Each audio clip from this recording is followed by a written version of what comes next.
Hello and welcome to Race Academy Official. ਸਤਿ ਸ੍ਰੀ ਅਕਾਲ ਸਾਰਿਆਂ ਨੂੰ, ਨਮਸਤੇ ਆਦਾਬ। ਸੋ ਰੇਸ ਅਕੈਡਮੀ ਆਫੀਸ਼ੀਅਲ ਤੇ ਤੁਹਾਡਾ ਸਵਾਗਤ ਹੈ। ਤੇ ਬਾਕੀ ਭਾਈ ਅੱਜ ਬਹੁਤ ਟਾਈਮ ਬਾਅਦ ਮੈਂ ਰੇਸ ਅਕੈਡਮੀ ਆਫੀਸ਼ੀਅਲ ਤੇ ਯਾਨੀ ਕਿ ਤੁਹਾਡੇ ਨਾਲ ਰੂਬਰੂ ਹੋ ਰਿਹਾਗਾ ਤੇ ਕਾਫੀ ਦਿਨ ਹੋ ਗਏ ਮੈਂ ਵੀਡੀਓ ਨਹੀਂ ਪਾ ਸਕਿਆ। ਬਸ ਐਂ ਕਹ ਲਓ ਵੀ ਬਹੁਤ ਜ਼ਿਆਦਾ ਬਿਜ਼ੀ ਸੀ ਇਸ ਕਰਕੇ।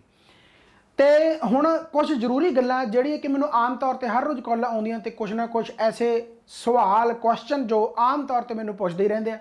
ਸੋ ਉਹਨਾਂ ਬਾਰੇ ਮੈਂ ਚਰਚਾ ਕਰੂੰਗਾ। ਜਿਵੇਂ ਕਿ ਸਭ ਤੋਂ ਪਹਿਲਾ ਕੁਐਸਚਨ ਇਹ ਕਿ ਜਿਹੜਾ ਯਾਨੀ ਨੈਕਸਟ ਈਅਰ ਹੈ ਯਾਨੀ ਕਿ ਉਦੋਂ ਵੈਕੈਂਸੀਜ਼ ਆਊਟ ਹੋਣਗੀਆਂ ਜਾਂ ਨਹੀਂ ਹੋਣਗੀਆਂ, ਜਾਂ ਐਂ ਕਹਿ ਲਓ ਵੀ ਜਿਹੜੀਆਂ ਹੁਣ ਨੈਕਸਟ ਵੈਕੈਂਸੀਜ਼ ਆ ਉਹ ਆਊਟ ਕਿਹੜੀਆਂ ਹੋਣੀਆਂ ਜਾਂ ਕਦੋਂ ਹੋਣਗੀਆਂ, ਕੀ ਗੱਲਬਾਤ ਆ, ਉਹਨਾਂ ਬਾਰੇ ਆਪਾਂ ਚਰਚਾ ਕਰਦੇ ਹਾਂ। ਤੇ ਪਲੱਸ ਮੈਂ ਦੂਸਰੀ ਜਿਹੜੀ ਗੱਲ ਕਰਨੀ ਹੈ, ਜੋ ਮੈਨੂੰ ਟਾਈਮ ਨਹੀਂ ਮਿਲਿਆ, ਹਜੇ ਹਫਤਾ ਹੋ ਗਿਆ ਵੈਸੇ ਕੋਰਸਿਸ ਨੂੰ ਲਾਂਚ ਕੀਤੇ ਹੋਏ, ਇਹਨਾਂ ਬਾਰੇ ਵੀ ਮੈਂ ਗੱਲ ਕਰਨੀ ਹੈ ਕਿਉਂਕਿ YouTube ਤੇ ਵੀ ਦੱਸਣਾ ਬਹੁਤ ਜ਼ਰੂਰੀ ਹੁੰਦਾ। ਕਾਫੀ ਜਣਿਆਂ ਨੂੰ ਪਤਾ ਹੀ ਨਹੀਂ ਕਿ ਕੋਰਸ ਲਾਂਚ ਹੋ ਗਏ। ਮੈਨੂੰ ਹਜੇ ਤੱਕ ਕਾਲ ਆਉਂਦੀਆਂ ਕਿ ਸਰ ਤੁਸੀਂ YouTube ਤੇ ਵੀਡੀਓ ਕਿਉਂ ਨਹੀਂ ਪਾਈ। ਯਕੀਨ ਮੰਨੋ ਕਿ ਜਿਹੜੀ ਐਪਲੀਕੇਸ਼ਨ ਆ ਉੱਥੇ ਹੀ ਜ਼ਿਆਦਾ ਸਟੂਡੈਂਟ ਇੰਨੇ ਐਕਟਿਵ ਹੈ ਕਿ ਮੈਨੂੰ YouTube ਤੇ ਪਾਉਣ ਦੀ ਲੋੜ ਹੀ ਨਹੀਂ ਪਈ। ਬਟ YouTube ਤੇ ਪਾਉਣਾ ਜ਼ਰੂਰੀ ਆ, ਕਈਆਂ ਨੂੰ ਪਤਾ ਨਹੀਂ ਐਪਲੀਕੇਸ਼ਨ ਬਾਰੇ। ਸੋ ਭਾਈ ਜੇਕਰ ਤੁਸੀਂ ਰੇਸ ਅਕੈਡਮੀ ਆਫੀਸ਼ੀਅਲ ਦੀ ਐਪਲੀਕੇਸ਼ਨ ਨਹੀਂ ਇੰਸਟਾਲ ਕੀਤੀ ਤਾਂ ਐਪਲੀਕੇਸ਼ਨ ਜ਼ਰੂਰ ਇੰਸਟਾਲ ਕਰ ਲਓ ਪਲੇ ਸਟੋਰ ਤੇ ਜਾ ਕੇ। ਡਿਸਕ੍ਰਿਪਸ਼ਨ ਦੇ ਵਿੱਚ ਤੁਹਾਨੂੰ ਲਿੰਕ ਵੀ ਮਿਲ ਜੂਗਾ। ਟੈਲੀਗ੍ਰਾਮ ਗਰੁੱਪ ਆ ਉਹਨਾਂ ਨੂੰ ਜੁਆਇਨ ਕਰ ਲਓ, ਤੇ ਜਿਹੜੇ ਚੈਨਲ ਤੇ ਨਵੇਂ ਆ ਉਹ ਚੈਨਲ ਨੂੰ ਸਬਸਕ੍ਰਾਈਬ ਕਰ ਲਓ, ਨਾਲ ਦਬਦਿਆ ਕਰੋ ਬੈਲ ਆਈਕਨ ਤਾਂ ਕਿ ਤੁਹਾਨੂੰ ਆਉਣ ਵਾਲੇ ਸਾਰੀਆਂ ਨੋਟੀਫਿਕੇਸ਼ਨਸ ਮਿਲ ਜਾਣ ਤੇ ਉੱਥੇ ਤੁਹਾਨੂੰ ਕੋਰਸਿਸ ਵਗੈਰਾ ਮਿਲ ਜਾਣਗੇ। ਤੇ ਇਹਦੀ ਵੀ ਜਾਣਕਾਰੀ ਤੁਹਾਨੂੰ ਮੈਂ ਅੱਜ ਹੀ ਦੱਸੂਗਾ, ਰਾਈਟ। ਪਰ ਸਭ ਤੋਂ ਪਹਿਲਾਂ ਆਪਾਂ ਵੈਕੈਂਸੀਜ਼ ਦੀ ਗੱਲ ਕਰੀਏ, ਜਿਹੜੇ ਕਿ ਬਹੁਤ ਸਾਰੇ ਡਾਊਟ ਹੈ ਕਿ ਸਰਕਾਰੀ ਜਿਹੜੀਆਂ ਜੌਬਸ ਹੈ, ਗਵਰਨਮੈਂਟ ਜੌਬਸ ਹੈ ਜਿਹੜੀਆਂ, ਉਹ ਆਉਣ ਵਾਲੇ ਟਾਈਮ ਦੇ ਵਿੱਚ ਆਉਣਗੀਆਂ ਜਾਂ ਨਹੀਂ ਆਉਣਗੀਆਂ। ਸਭ ਤੋਂ ਵੱਡਾ ਕੁਐਸਚਨ ਤਾਂ ਆਉਂਦਾ ਕਿਉਂਕਿ ਇਲੈਕਸ਼ਨਾਂ ਵੇਲੇ ਆਪਣੇ ਦਿਮਾਗ ਦੇ ਵਿੱਚ ਇਹ ਚੀਜ਼ ਆ ਕਿ ਇਲੈਕਸ਼ਨਾਂ ਦਾ ਹੀ ਮੌਕਾ ਹੈ। ਜਦੋਂ ਤੁਸੀਂ ਕੋਈ ਪੋਸਟ ਆ ਜਿਹੜੀ ਆਉਂਦੀ ਹੈ ਯਾਨੀ ਉਹਨੂੰ ਲੈ ਲਿਆ, ਇਸ ਤੋਂ ਬਾਅਦ ਵੈਕੈਂਸੀਆਂ ਆਊਟ ਨਹੀਂ ਹੋਣੀਆਂ। ਕਾਰਨ ਇਹ ਹੈ ਕਿ ਡਿਪਾਰਟਮੈਂਟ ਹਜੇ ਵੀ ਬਹੁਤ ਖਾਲੀ ਪਏ ਆ। ਪ੍ਰੋਬਲਮ ਸਿਰਫ ਇੰਨੀ ਕੁ ਹੋਈ ਆ ਕਿ ਇੱਕ ਤਾਂ ਆ ਗਿਆ ਕੋਵਿਡ, ਤੇ ਜਦੋਂ ਕੋਵਿਡ ਨਿਕਲ ਗਿਆ ਉਦੋਂ ਸਰਕਾਰ ਦੇ ਵਿੱਚ ਭੁਚਾਲ ਪੈ ਗਿਆ, ਰਾਈਟ। ਜੇ ਸਰਕਾਰ ਸਹੀ ਤਰੀਕੇ ਦੇ ਨਾਲ ਕੰਮ ਕਰ ਲੈਂਦੀ, ਮੈਨੇਜ ਕਰ ਲੈਂਦੀ, ਤਾਂ ਜਿੰਨੇ ਵੀ ਡਿਪਾਰਟਮੈਂਟ ਖਾਲੀ ਸੀ ਲਗਭਗ ਉਹਦਾ 70% 80% ਫੀਸਦੀ ਹਿੱਸਾ ਜਿਹੜਾ ਉਹ ਫਿਲ ਕਰ ਸਕਦੀ ਸੀ। ਪਰ ਉਹਨਾਂ ਨੇ ਈਵਨ ਕਿ 50% ਵੀ ਫਿਲ ਨਹੀਂ ਕੀਤਾ। ਸੋ ਯਕੀਨ ਮੰਨੋ ਕਿ ਇੰਨੀਆਂ ਭਰਤੀਆਂ ਹਜੇ ਵੀ ਪਈਆਂ ਜਿੰਨੀਆਂ ਹੁਣ ਤੱਕ ਆ ਚੁੱਕੀਆਂ, ਉਦੋਂ ਵੱਧ ਹੀ ਆਉਣਗੀਆਂ, ਰਾਈਟ। ਹੁਣ ਇਲੈਕਸ਼ਨਾਂ ਤੋਂ ਪਹਿਲਾਂ ਆਉਣੀਆਂ ਪੋਸੀਬਲ ਨਹੀਂ, ਓਬਵੀਅਸਲੀ ਗੱਲ ਆ, ਕਿਉਂਕਿ ਇਲੈਕਸ਼ਨਾਂ ਸਿਰ ਤੇ ਆ। ਸੋ ਕੋਡ ਆਫ ਕੰਡਕਟ ਵੀ ਲੱਗਣ ਵਾਲਾ, ਯਾਨੀ ਦਸੰਬਰ ਤੱਕ ਲੱਗ ਜੂਗਾ ਮੇਰੇ ਹਿਸਾਬ ਨਾਲ, ਬਾਕੀ ਦੇਖੋ, ਰਾਈਟ ਆ। ਸੋ ਇੱਕ ਯਕੀਨ ਹੋਰ ਮੰਨੋ ਕਿ ਕੋਈ ਵੀ ਸਾਲ ਐਸਾ ਨਹੀਂ ਲੰਘਿਆ ਜਿਸ ਸਾਲ ਵੈਕੈਂਸੀ ਆਊਟ ਨਾ ਹੋਈ ਹੋਵੇ। ਇਹ ਦਿਮਾਗ ਦੇ ਵਿੱਚੋਂ ਕੱਢ ਦਿਓ ਕਿ ਇਲੈਕਸ਼ਨਾਂ ਤੋਂ ਬਾਅਦ ਸਰਕਾਰੀ ਪੋਸਟਾਂ ਨਹੀਂ ਆਉਣੀਆਂ। ਸਰਕਾਰੀ ਪੋਸਟਾਂ ਉਦੋਂ ਤੱਕ ਆਉਂਦੀਆਂ ਰਹਿਣਗੀਆਂ ਜਦੋਂ ਤੱਕ ਸਰਕਾਰ ਹੈ ਤਾਂ ਸਰਕਾਰੀ ਪੋਸਟ ਹੈ, ਰਾਈਟ। ਕਿਉਂਕਿ ਸਰਕਾਰ ਚਲਾਉਣੀ ਆ ਤਾਂ ਸਰਕਾਰੀ ਭਰਤੀਆਂ ਕਰਨੀਆਂ ਹੀ ਪੈਣੀਆਂ। ਪ੍ਰਾਈਵੇਟਾਈਜੇਸ਼ਨ ਆਪਣਾ ਹੁੰਦਾ ਜਾ ਰਿਹਾ ਹੈਗਾ, ਪਰ ਤੁਹਾਡੀ ਉਮਰ ਹਜੇ ਸੁਰੱਖਿਅਤ ਹੈ, ਯਾਨੀ ਐ ਮੰਨ ਲਓ ਵੀ 5-6 ਸਾਲ ਤਾਂ ਪੱਕਾ ਹੀ ਹੈ, ਤੇ ਹੁਣ ਤੁਸੀਂ ਅਗਲੇ 10 ਸਾਲ ਤਾਂ ਤਿਆਰੀ ਕਰਨੀ ਨਹੀਂ, ਰਾਈਟ। ਸੋ ਤੁਸੀਂ ਕਿਤੇ ਨਹੀਂ ਜਾਂਦੇ, ਤੁਹਾਡੀ ਪੱਕੀ ਯਾਨੀ ਤੁਹਾਡੇ ਵੇਲੇ ਸਰਕਾਰੀ ਨੌਕਰੀ। ਹਜੇ ਜਿਹੜਾ ਪ੍ਰਾਈਵੇਟਾਈਜੇਸ਼ਨ ਹੈ ਨਾ, ਪੋਸਟਾਂ ਘਟਦੀਆਂ ਜਾਂਦੀਆਂ ਤੇ ਸਰਕਾਰ ਕਦੇ ਵੀ ਖਤਮ ਨਹੀਂ ਹੋਊਗੀ, ਕਿਉਂਕਿ ਬੇਰੁਜ਼ਗਾਰੀ ਹੀ ਉਹਨਾਂ ਦਾ ਰੁਜ਼ਗਾਰ ਹੈ। ਸਰਕਾਰ ਦਾ ਬੇਰੁਜ਼ਗਾਰੀ ਹੀ ਰੁਜ਼ਗਾਰ ਹੈ। ਆਪਣੇ ਤੋਂ ਤਾਂ ਉਹ ਪੈਸਾ ਇਕੱਠਾ ਕਰਦੀ ਇੱਕ ਫਾਰਮ ਭਰਾ ਕੇ। ਸੋ ਜੇਕਰ ਕੋਵਿਡ ਨੂੰ ਛੱਡ ਦੋ, ਕਰੋਨਾ ਨੂੰ ਛੱਡ ਦੋ, ਤਾਂ ਇੱਕ ਵੀ ਸਾਲ ਐਸਾ ਨਹੀਂ ਨਿਕਲਿਆ, ਚਾਹੇ ਉਹ ਅਕਾਲੀ ਸਰਕਾਰ ਰਹੀ ਆ, ਚਾਹੇ ਕਾਂਗਰਸ ਆ, ਚਾਹੇ ਇਹ ਤੋਂ ਬਾਅਦ ਜਿਹੜੀ ਵੀ ਮਰਜ਼ੀ ਆਵੇ, ਇੱਕ ਵੀ ਸਾਲ ਐਸਾ ਨਹੀਂ ਨਿਕਲਿਆ ਜਿਸ ਟਾਈਮ ਉਹ ਪੋਸਟਾਂ ਨਹੀਂ ਕੱਢਦੇ। ਕੋਵਿਡ ਕਰਕੇ, ਕਰੋਨਾ ਕਰਕੇ ਆਪਾਂ ਨੂੰ ਬਹੁਤ ਜ਼ਿਆਦਾ ਇਹ ਦੇਖਣਾ ਪਿਆ ਕਿ ਪੋਸਟਾਂ ਆਈਆਂ ਨਹੀਂ, ਉਹ ਕੋਵਿਡ ਕਰਕੇ ਨਹੀਂ ਆਈਆਂ। ਪਰ ਵੈਸੇ ਹਰ ਸਾਲ ਘੱਟ ਨਿਕਲਣਗੀਆਂ ਪਰ ਆਉਣਗੀਆਂ ਪੱਕਾ। ਹਾਂ, ਇਲੈਕਸ਼ਨਾਂ ਕੋਲੇ ਆ ਕੇ ਓਬਵੀਅਸਲੀ ਗੱਲ ਆ, ਜ਼ਿਆਦਾ ਪੋਸਟਾਂ ਨਿਕਲਦੀਆਂ, ਪਰ ਇਹ ਨਹੀਂ ਹੈਗਾ ਕਿ ਪੋਸਟਾਂ ਹੁਣ ਨਹੀਂ ਆਉਣਗੀਆਂ। ਤੇ ਹੁਣ ਤਾਂ ਵੈਸੇ ਹੀ ਡਿਪਾਰਟਮੈਂਟ ਖਾਲੀ ਪਏ ਆ, ਕੋਵਿਡ ਕਰਕੇ ਭਰੇ ਹੀ ਨਹੀਂ ਗਏ। ਸੋ ਇਲੈਕਸ਼ਨਾਂ ਤੋਂ ਬਾਅਦ ਪੱਕਾ ਹੀ ਆਉਣਗੀਆਂ, ਇਹ ਯਕੀਨ ਮੰਨੋ, ਤਿਆਰੀ ਕਰ ਲਓ, ਰਾਈਟ। ਜਿਵੇਂ ਕਿ ਤੁਹਾਡਾ SSSB ਕਲਰਕ ਹੈ, ਇਹ ਸਭ ਤੋਂ ਵੱਡੀ ਭਰਤੀ ਹੈ ਜਿਹੜੀ ਕਿ ਹੁਣੇ ਹਾਲੇ ਦੇ ਵਿੱਚ ਹੀ ਆ ਸਕਦੀ ਹੈ, ਤਾਂ ਇਲੈਕਸ਼ਨ ਤੋਂ ਪਹਿਲਾਂ ਹੀ ਆ ਜਾਊਗੀ, ਰਾਈਟ। ਪਟਵਾਰੀ ਹਜੇ ਤਾਂ ਪੇਪਰ ਹੋਇਆ ਪਟਵਾਰੀ ਦਾ ਹਜੇ ਫਾਈਨਲ ਰਿਜ਼ਲਟ ਵੀ ਆਉਣਾ। ਪਟਵਾਰੀ ਗਾਂ ਵਾਲੇ ਵੀ ਪਟਵਾਰੀ ਪਹਿਲਾਂ ਹੀ ਪਤਾ ਲੱਗ ਗਿਆ ਕਿ ਵੈਕੈਂਸੀਆਂ ਖਾਲੀ ਪਈਆਂ, ਪਟਵਾਰੀ, ਰਾਈਟ ਹੋ ਗਿਆ। ਤੁਹਾਡਾ ਕੋਆਪਰੇਟਿਵ ਇੰਸਪੈਕਟਰ ਦਾ ਇਹ ਪੱਕਾ ਹੀ ਹੈ, ਰਾਈਟ। ਨਾਇਬ ਤਹਿਸੀਲਦਾਰ ਦਾ ਤੁਸੀਂ ਭਰਿਆ ਹੋਇਆ, ਨਾਇਬ ਤਹਿਸੀਲਦਾਰ ਦਾ ਪੱਕਾ ਹੀ ਹੈ, ਰਾਈਟ। ਫੂਡ ਇੰਸਪੈਕਟਰ ਬਹੁਤ ਟਾਈਮ ਤੋਂ ਐਂ ਕਹਿ ਲਓ ਵੀ ਇਹ ਵੇਟਿੰਗ ਦੇ ਵਿੱਚ ਆ, ਫੂਡ ਇੰਸਪੈਕਟਰ ਹੋ ਗਿਆ ਤੁਹਾਡਾ, ਰਾਈਟ ਹੋ ਗਿਆ। ਤੁਹਾਡਾ ਹਾਈ ਕੋਰਟ ਕਲਰਕ ਦੀਆਂ ਭਰਤੀਆਂ ਬਹੁਤ ਟਾਈਮ ਤੋਂ ਜਿਹੜੀਆਂ ਕਿ ਤੁਸੀਂ ਇਹਦੀ ਵੇਟ ਕਰ ਸਕਦੇ ਹੋ, ਹਾਈ ਕੋਰਟ ਕਲਰਕ ਦੀਆਂ, ਰਾਈਟ ਹੋ ਗਿਆ। ਸਬੋਰਡੀਨੇਟ ਕੋਰਟ ਦੇ ਵਿੱਚ ਵੀ ਆਉਣਗੀਆਂ, ਰਾਈਟ ਹੋ ਗਿਆ। ਇਸ ਤੋਂ ਬਾਅਦ ਤੁਹਾਡਾ ਪੁੱਡਾ ਕਲਰਕ ਦੀਆਂ ਹੋ ਗਈਆਂ, ਪੁੱਡਾ ਕਲਰਕ ਦੇ ਵਿੱਚ, ਤੇ ਪੁੱਡਾ ਕਲਰਕ ਦੇ ਨਾਲ ਤੁਸੀਂ जेई ਦੀਆਂ ਭਰਤੀਆਂ ਕਹੋ, जेई ਦੀਆਂ ਭਰਤੀਆਂ ਸਿਵਲ ਮਕੈਨੀਕਲ ਜੋ ਵੀ ਹੁੰਦਾਗਾ, ਰਾਈਟ। ਪੀਐਸ ਸਪੈਸ਼ਲ ਦਾ ਹਜੇ ਪੇਪਰ ਹੋਣਾਗਾ ਤੇ ਪੀਐਸ ਸਪੈਸ਼ਲ ਦੇ ਇਦੋਂ ਬਾਅਦ ਵੀ ਵੈਕੈਂਸੀ ਆਉਣਗੀਆਂ, ਸ਼ਾਇਦ ਯੂਡੀਸੀ ਦੀ ਆ ਜਾਣ, ਪੀਐਸਟੀਸੀਐਲ ਹਜੇ ਪੇਪਰ ਹੋਇਆ, ਇਸ ਤੋਂ ਬਾਅਦ ਵੀ ਆਉਣਗੀਆਂ। ਸੋ ਇੰਨੀਆਂ ਭਰਤੀਆਂ ਹਜੇ ਪਈਆਂ ਤੇ ਸਭ ਤੋਂ ਵੱਡੀ ਭਰਤੀ ਤੁਹਾਡੀ ਆਹੀ ਹੈ, ਰਾਈਟ, ਜਿਹਦੇ ਵਿੱਚ ਬਹੁਤ ਸਾਰੀਆਂ ਪੋਸਟਾਂ ਨਿਕਲਣੀਆਂ। ਸੋ ਇਹ ਹੈ ਹੀ ਨਹੀਂ ਹਜੇ ਐਂ ਕਹ ਲਓ ਵੀ ਪ੍ਰੋਪਰ ਤਰੀਕੇ ਨਾਲ ਜਦੋਂ ਯੂਨੀਵਰਸਿਟੀਆਂ ਹੁਣ ਵਰਕ ਕਰਨ ਲੱਗੀਆਂ ਆਫਟਰ ਕੋਵਿਡ, ਤਾਂ ਯੂਨੀਵਰਸਿਟੀਆਂ ਬਹੁਤ ਆ ਜਿਹੜੀਆਂ ਕਿ ਵੈਕੈਂਸੀਆਂ ਆਊਟ ਕਰਦੀ ਰਹਿੰਦੀ ਆ, ਰਾਈਟ। ਸੋ ਐਸੀ ਕੋਈ ਗੱਲ ਨਹੀਂ ਹੈਗੀ, ਯਾਨੀ ਕਿ ਹਰ ਸਾਲ ਤੁਹਾਡੀ ਵੈਕੈਂਸੀ ਨਿਕਲਣੀ। ਸਿਵਲ ਸਰਵਿਸ ਅੱਡ ਹੈ, ਜੇਕਰ ਤੁਸੀਂ ਸਿਵਲ ਸਰਵਿਸ ਦੀ ਤਿਆਰੀ ਕਰਦੇ ਹੋ। ਅੱਛਾ, ਪੀਪੀਐਸਸੀ ਦੇ ਵਿੱਚ ਸੀਨੀਅਰ ਅਸਿਸਟੈਂਟ ਦੀਆਂ ਪੋਸਟਾਂ ਨਿਕਲਣਗੀਆਂ, ਪ੍ਰਿੰਸੀਪਲ ਦੀਆਂ ਵੀ ਆਈਆਂ ਹੋਈਆਂ।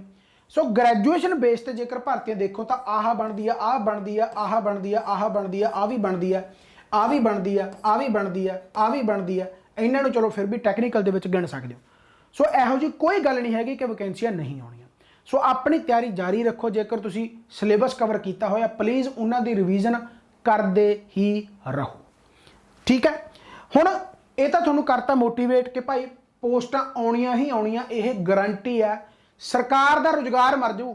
ਤੁਸੀਂ ਕਹਿੰਦੇ ਨਾ ਵੀ ਸਾਨੂੰ ਰੁਜ਼ਗਾਰ ਸਰਕਾਰ ਦੇ ਨਹੀਂ ਰਹੀ, ਜੇ ਸਰਕਾਰ ਨੇ ਸਰਕਾਰੀ ਪੋਸਟਾਂ ਨਾ ਕੱਢੀਆਂ, ਸਰਕਾਰ ਦਾ ਰੁਜ਼ਗਾਰ ਮਰ ਜੂ, ਰਾਈਟ। ਕਿਉਂਕਿ ਸਰਕਾਰ ਹੀ ਆਪਣਾ ਜੋ ਕਹਿ ਸਕਦੇ ਹੋ ਵੀ ਤੁਸੀਂ 10-20% ਜੋ ਰੁਜ਼ਗਾਰ ਹੈ ਉਹ ਆਪਣੇ ਤੋਂ ਕਮਾ ਰਹੀ ਹੈ, ਇੰਨੀ ਜ਼ਿਆਦਾ ਬੇਰੁਜ਼ਗਾਰੀ ਹੋ ਚੁੱਕੀ ਆ। ਸੋ ਸਰਕਾਰ ਨੂੰ ਕੱਢਣੀਆਂ ਹੀ ਪੈਣੀਆਂ, ਡਿਪਾਰਟਮੈਂਟ ਭਰਨੇ ਹੀ ਪੈਣੇ ਆ। ਚਲੋ ਖੈਰ, ਪਰ ਕੰਪੀਟੀਸ਼ਨ ਇੰਨਾ ਕਿ ਤੁਹਾਨੂੰ ਹੁਣ ਪੜ੍ਹਨਾ ਹੀ ਪਊਗਾ। ਹੁਣ 80% 85% ਜੇਕਰ ਤੁਹਾਡੇ ਮਾਰਕਸ ਆਉਂਦੇ ਆ ਜਨਰਲ ਵਾਲੇ, ਤਾਂ ਤੁਸੀਂ ਕਿਤੇ ਨਾ ਕਿਤੇ ਜਾ ਕੇ ਸਿਕਿਉਰ ਆਪਣੇ ਆਪ ਨੂੰ ਫੀਲ ਕਰ ਸਕਦੇ ਹੋ, ਰਾਈਟ ਹੋ ਗਿਆ। ਹੁਣ ਕੋਰਸਿਸ ਦੀ ਗੱਲ ਆ, ਕਾਫੀ ਜਾਣੇ ਮੈਨੂੰ ਕਹਿੰਦੇ ਆ ਕਿ ਭਾਈ ਤੁਸੀਂ ਸਰ YouTube ਤੇ ਕਿਉਂ ਨਹੀਂ ਦੱਸਿਆ ਤੁਹਾਡੇ ਕੋਰਸ ਆ ਜਿਹੜੇ ਲਾਂਚ ਹੋ ਗਏ। ਉਹਨਾਂ ਨੂੰ ਤਾਂ ਮੈਂ ਮਾਫੀ ਕਹਿ ਸਕਦਾ, ਕਿਉਂਕਿ ਸੱਚੀ ਟਾਈਮ ਨਹੀਂ ਮਿਲਿਆ, ਐਕਟੀ ਲੋਡ ਹੀ ਨਹੀਂ ਲੱਗੀ, ਕਿਉਂਕਿ ਆਲਰੇਡੀ ਐਪਲੀਕੇਸ਼ਨ ਤੇ ਜ਼ਿਆਦਾ ਇੰਨੇ ਸਟੂਡੈਂਟ ਐਕਟਿਵ ਸੀ, YouTube ਤੇ ਪਾਉਣ ਦਾ ਮੌਕਾ ਹੀ ਨਹੀਂ ਮਿਲਿਆ। ਇਸੇ ਕਰਕੇ ਇਹਨਾਂ ਤੇ ਮੈਂ ਯਾਨੀ ਕਿ ਜਿਹੜਾ ਫੋਕਸ ਜ਼ਿਆਦਾ ਕਰ ਗਿਆ। ਇੱਕ ਤਾਂ ਨਾਇਬ ਤਹਿਸੀਲਦਾਰ ਦੇ ਪ੍ਰੈਕਟਿਸ MCQ, ਇਹ ਹਰ ਉਸ ਸਟੂਡੈਂਟ ਨੂੰ ਜੁਆਇਨ ਕਰਨਾ ਚਾਹੀਦਾ ਜਿਹੜਾ ਕਦੇ ਸੋਚਦਾ ਕਿ ਮੈਂ PCS ਦੀ ਤਿਆਰੀ ਵੀ ਕਰ ਸਕਦਾ। ਉਹ ਇਹਦੀ ਤਿਆਰੀ ਕਰਦੇ ਕਰਦੇ ਤੁਹਾਨੂੰ ਫੀਲ ਹੋਣ ਲੱਗ ਜੂਗਾ ਕਿ ਹਾਂ ਯਾਰ PCS ਦੀ ਵੀ ਤਿਆਰੀ ਅਸੀਂ ਕਰ ਸਕਦੇ ਹਾਂ। PCS ਮੇਰਾ ਵੀ ਨਹੀਂ ਹੋਇਆ, ਮੈਂ ਬਹੁਤ ਤਿਆਰੀ ਕੀਤੀ ਸੀ UPSC ਦੀ। ਹੋਣਾ ਨਾ ਹੋਣਾ ਅੱਡ ਗੱਲ ਹੈ, ਪਰ ਜਦੋਂ ਤੁਸੀਂ ਇਸ ਦੀ ਤਿਆਰੀ ਕਰਦੇ ਹੋ, ਤੁਹਾਡੇ ਬੋਲਣ ਦੇ ਤਰੀਕੇ ਦੇ ਵਿੱਚ, ਜਿਵੇਂ ਹੁਣ ਮੈਂ ਬੋਲਦਾ, ਪੜ੍ਹਾਉਣਾ, ਨੌਲੇਜ, ਪ੍ਰੈਜੈਂਟੇਸ਼ਨ ਦੇ ਵਿੱਚ ਬਹੁਤ ਫਰਕ ਪੈਂਦਾ। ਆਸੇ-ਪਾਸੇ ਤੁਹਾਨੂੰ ਜੋ ਮਰਜ਼ੀ ਬੋਲੀ ਜਾਣ, ਮੈਨੂੰ ਵੀ ਬੋਲ ਦਿੰਦੇ ਆ, ਬਹੁਤ ਆਸੇ-ਪਾਸੇ ਤੁਸੀਂ ਕੀ ਲੈਣਾ।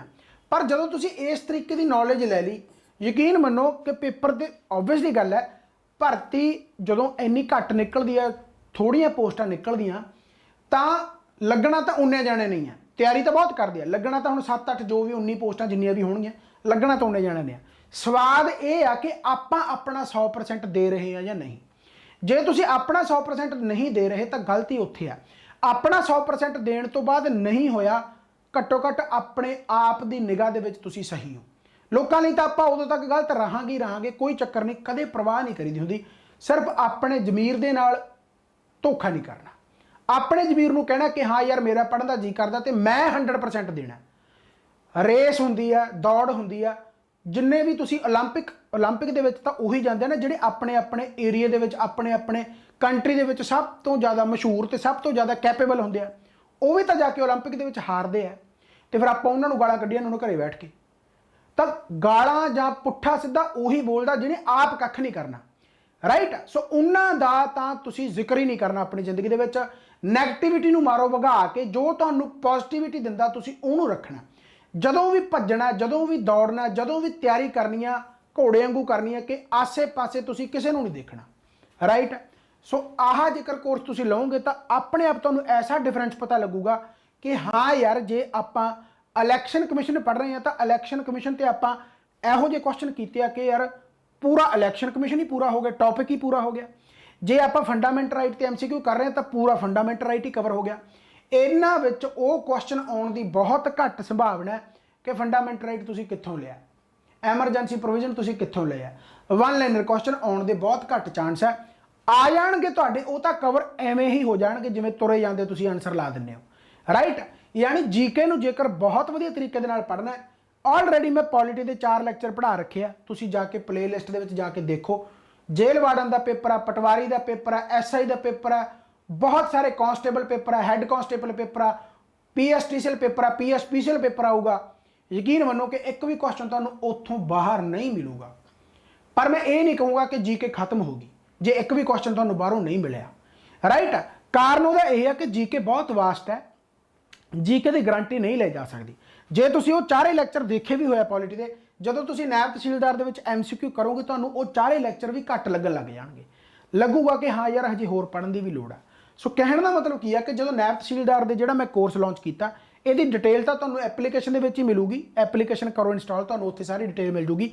ਇਹਦੇ ਵਿੱਚ ਸਬਜੈਕਟ ਵਾਈਜ਼, ਟੌਪਿਕ ਵਾਈਜ਼ ਸਾਰੇ जीके ਦਾ, ਕੱਲਾ जीके ਦਾ ਪ੍ਰੈਕਟਿਸ ਜਿਹੜੇ MCQ ਆ ਉਹ ਕਰਵਾਏ ਜਾਣਗੇ। 6 ਮਹੀਨਿਆਂ ਦੀ ਵੈਲਿਡਿਟੀ ਆ। ਹੁਣ 6 ਮਹੀਨਿਆਂ ਦੇ ਵਿੱਚ ਤਾਂ ਪੇਪਰ ਹੋਣਾ ਚਾਹੀਦਾ ਹੀ ਚਾਹੀਦਾ। 6 ਮਹੀਨੇ ਬਹੁਤ ਹੁੰਦੇ ਆ ਯਾਰ, ठीक है। सो नायब तहसीलदार का तो दूसरा जोड़ा बहुत जाने प्रॉब्लम दिता, तो मैंने बहुत ऐं जे फील होंदा कि यार थोनों पहला पता ही नहीं सी। Complete math course, complete math course यानी ऐ मनो यकीन कि पटवारी तो बाद, एक्साइज तो बाद या उदों पहला जो सुपरिटेंडेंट दे जेल सुपरिटेंडेंट का पेपर होया उस तो पहला भी, या उस तो बाद कांस्टेबल वाले पेपर होया, यकीन मनो कि काफ़ी स्टूडेंट मैंने इस बाद कॉल करके कहते हैं कि काश सर पहला पता लग जाता कि तुसी इन्ना मैथ करा रहे हो। मैथ का लैवल मैं ऐसा करा रखा कि तुहाडा क्वेश्चन जे 30 क्वेश्चन है तो तुसी 29 क्वेश्चन 28 क्वेश्चन पक्का ही राइट करके आओगे। यानी इन्ना लैवल आप कर लिया कि पंजाब ने उतों तक हजे तक पेपर पाया नहीं, उदों थले थले पाउंदा। जे ऐ मान लो मैं 10 पौड़ियां का लैवल करवाता, 10वें लैवल तक करवाता, हजे तक पंजाब दे विच तुसी ऐ मान लो भी 6वां 7वां लैवल ही चलदा। तो जदों तुसी 10 लैवल कर ले, 6वां 7वां लैवल तुहाडे वास्ते कख नहीं रहिंदा। तो सारे क्वेश्चन तुसी बहुत वधिया तरीके नाल सॉल्व करदे हो। शर्त यह है कि तुसी प्रैक्टिस करनी है, शर्त यही है कि तुसी प्रैक्टिस करनी है। जिन्नी प्रैक्टिस तुसी कर सकते हो उन्नी करनी है। तो प्रैक्टिस करवाउण वाला कौन है? मैं। नंबर ऑफ क्वेश्चन इन्ने ज़्यादा, नंबर ऑफ टाइप्स इन्नियां ज़्यादा कि तुहाडी कोई भी टाइप तुहानूं पेपर तो बाहर नहीं मिलूगी, राइट। पर उही गल है भी इस चीज़ां नूं करन पिछे इन्नी ज़्यादा मेहनत है, उदों दिगणी चौगणी पंजवीं जो भी हुंदा उहनूं वो मेहनत थोनू करनी पैनी है, राइट। आ कंप्लीट मैथ वाला कोर्स आ जिहड़ा मैं लॉन्च कर चुकिया। ये जिन्ने भी मेरे ओल्ड लैक्चर सी मैं वो पाते, प्रैक्टिस MCQ मैं पाउण लग गया, यानी कि पाउण लग गया। Chapter wise proper, topic wise proper ये MCQ तुहानूं टैसट भी मिलणगे। बस ऐ कह लो भी जेकर तुसीं ये मैथ का कोर्स हुण डैमो ना कहण लग जाओ मेरे ऑलरेडी इन्ने सारे लैक्चर पे, तुसीं जिहड़ा मर्जी देखो, पर मैथ नूं करना कंसैप्ट वाइज आ। कंसैप्ट का मतलब तुहाडा मैथ तुहाडे नाल गल्लां करे। जिवें जीके मैं पढ़ाउणा हुंदा, जिवें पंजाब जीके पढ़ाई आ, पॉलिटी पढ़ाई आ, हिस्टरी पढ़ाई आ, वो एवें पढ़ाई आ कि तुसी जेकर इब्राहिम लोधी की लड़ाई पढ़ रहे हो, तुसी आप लड़ रहे हो।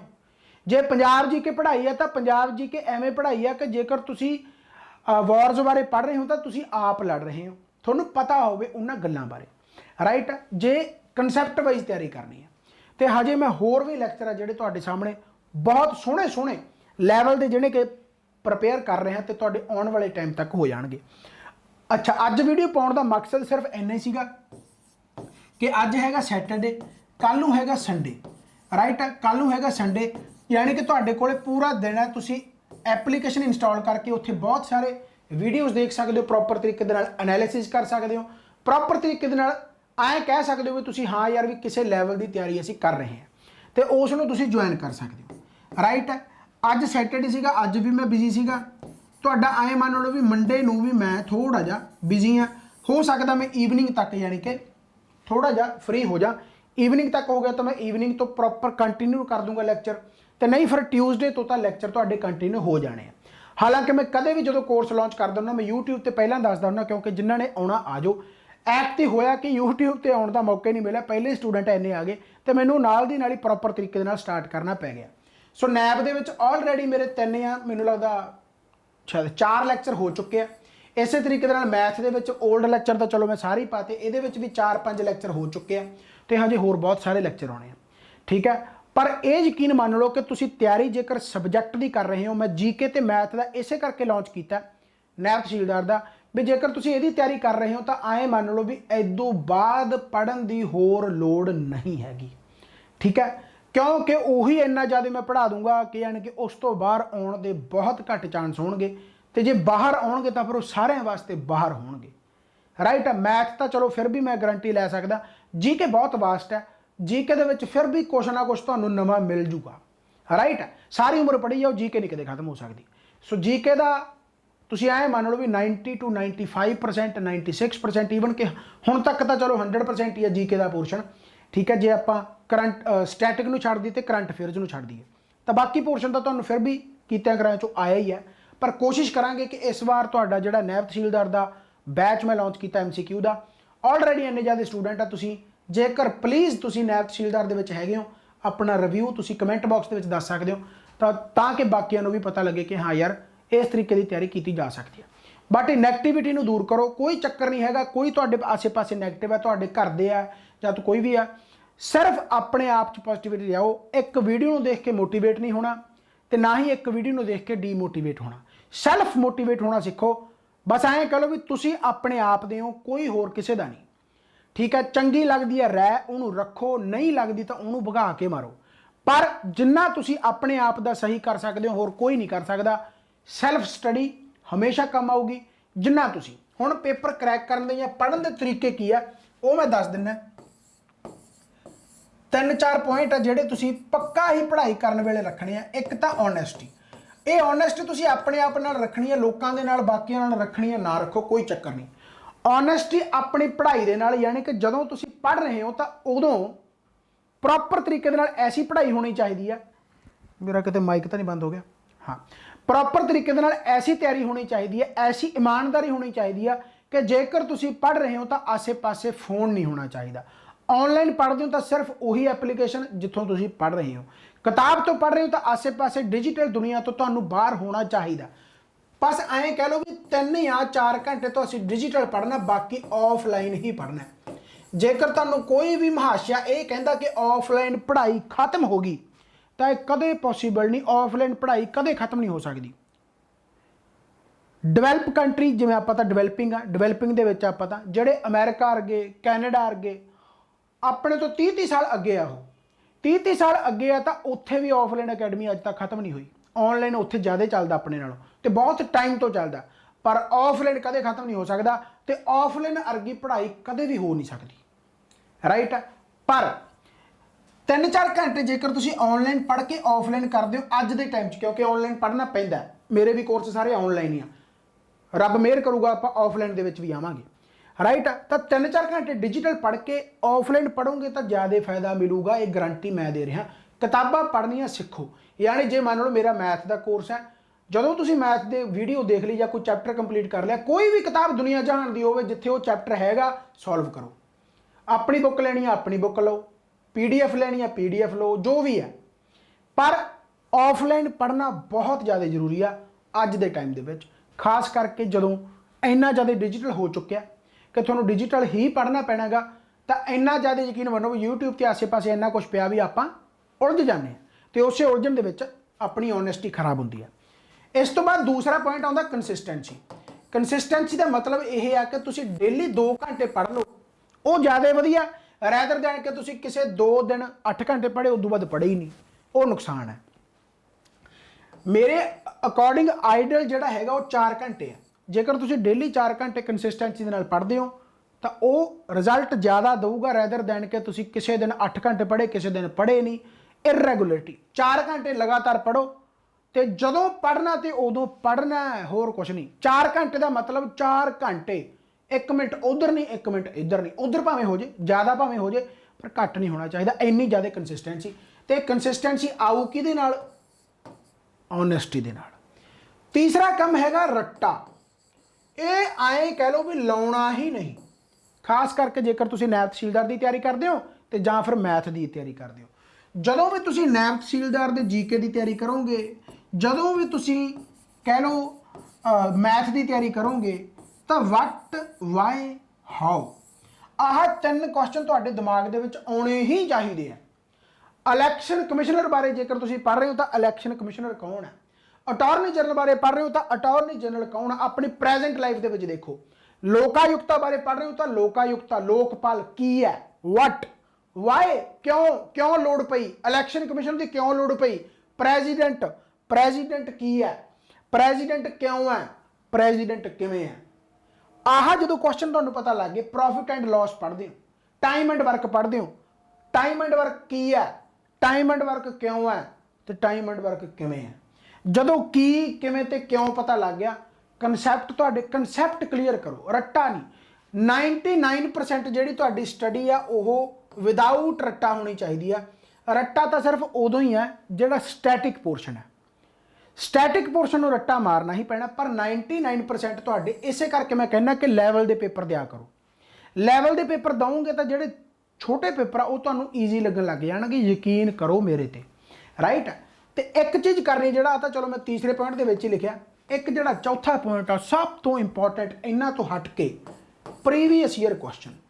ਇਹ ਤਾਂ ਆਏ ਮੰਨ ਲਓ ਵੀ ਜਿਹੜੇ ਪ੍ਰੀਵੀਅਸ ਕੁਐਸਚਨ ਆ, ਹੁਣ 2021 ਦੇ ਵਿੱਚ ਪੇਪਰ ਹੋ ਗਏ, ਜਿੰਨੇ ਵੀ 2021 ਦੇ ਵਿੱਚ ਪੇਪਰ ਹੋ ਚੁੱਕੇ ਆ ਸਾਰੇ ਕਰ ਲਓ। ਯਕੀਨ ਕਰੋ ਕਿ ਜੇ ਤੁਸੀਂ ਉਹ ਪੇਪਰ ਕਰ ਲਏ, ਤੁਹਾਡਾ ਜਿਹੜਾ ਵੀ ਅਗਲਾ ਐਗਜ਼ਾਮ ਆ, ਮੈਥ ਦਾ, ਰੀਜ਼ਨਿੰਗ ਦਾ ਪੋਰਸ਼ਨ, ਜੀਕੇ ਦਾ ਪੋਰਸ਼ਨ ਤੁਹਾਡਾ 70 to 80% ਕਵਰ ਹੋ ਜਾਊਗਾ।